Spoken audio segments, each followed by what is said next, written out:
Today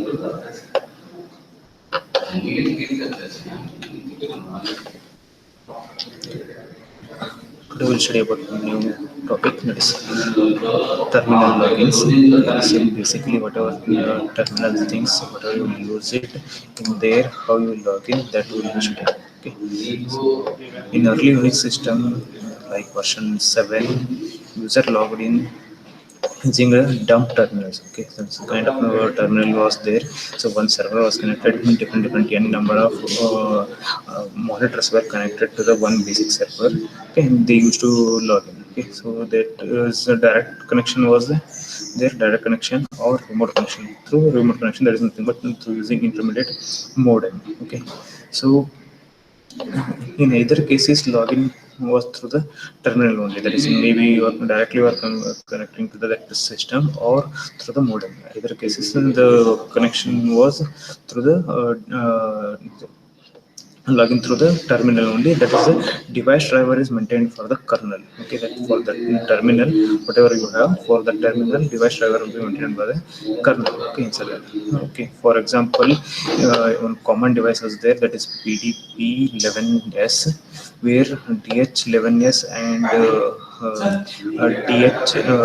DZ11S was there. Okay, so those device drivers were there and devices were there for that terminal is connected, and it will be the host.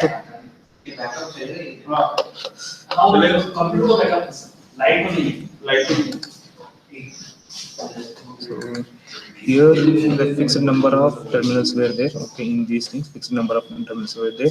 There is some upper limit was there. So simultaneously, some n number of users can log in, okay, by using those terminals. So like that, normally this was the terminal. Okay, and whatever here figure we are seeing it.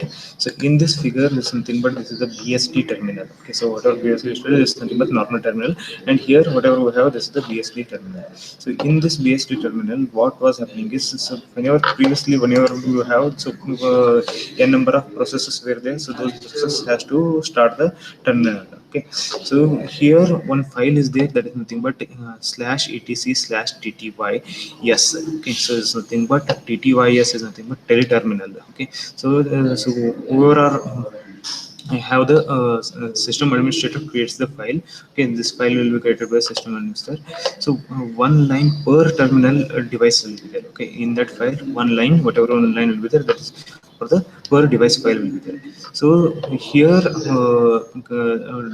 whenever system starts, so it will read this file. Okay, and what will do is that is something but init process. Whenever system will start, that time init process it will read the file, this file, and for every terminal device that allows a login. Okay, does the fork. So there is nothing but init process, what it will do is it will call the fork. Okay, followed by exec. So whatever terminals are there in ttys file, so all systems will be having the all lines will be having the different terminals, and for all terminals different processes will be created. Okay, so here in this figure, whatever we are showing it, so in this figure, all the processes, I have the real user ID of 0. Okay, so real ID of 0 and effective user ID of 0. Okay, that is nothing but it is a super user privileges. They will be having the super user privileges. Okay, so, and here the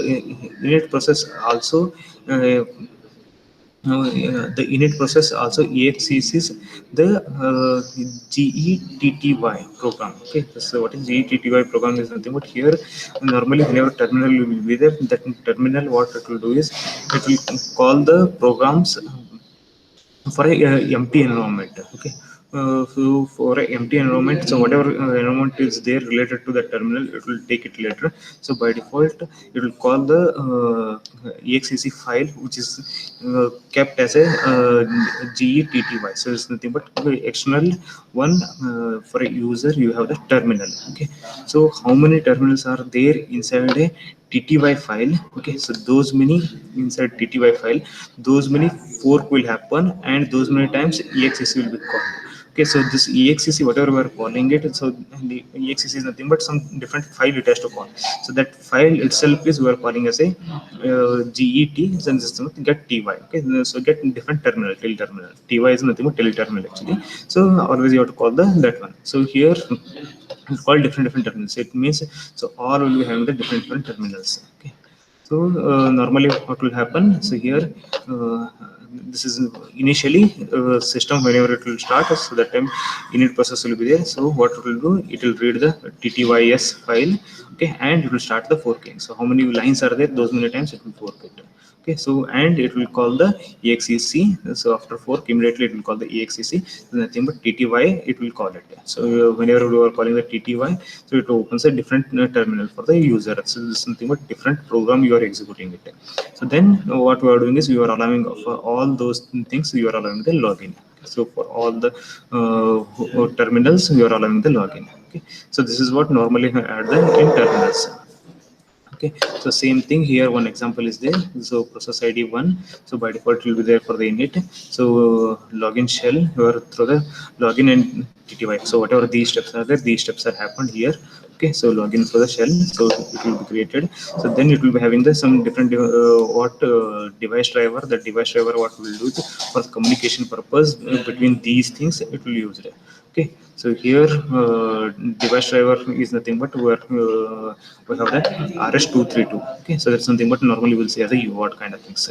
Okay, so it's baud rate will be the 422 is there, like that. Some device drivers. Okay, so here rs232 this little bit lesser baud rate between the connection between the normally your system and the IO port. Okay, that's the terminal whatever you are using it.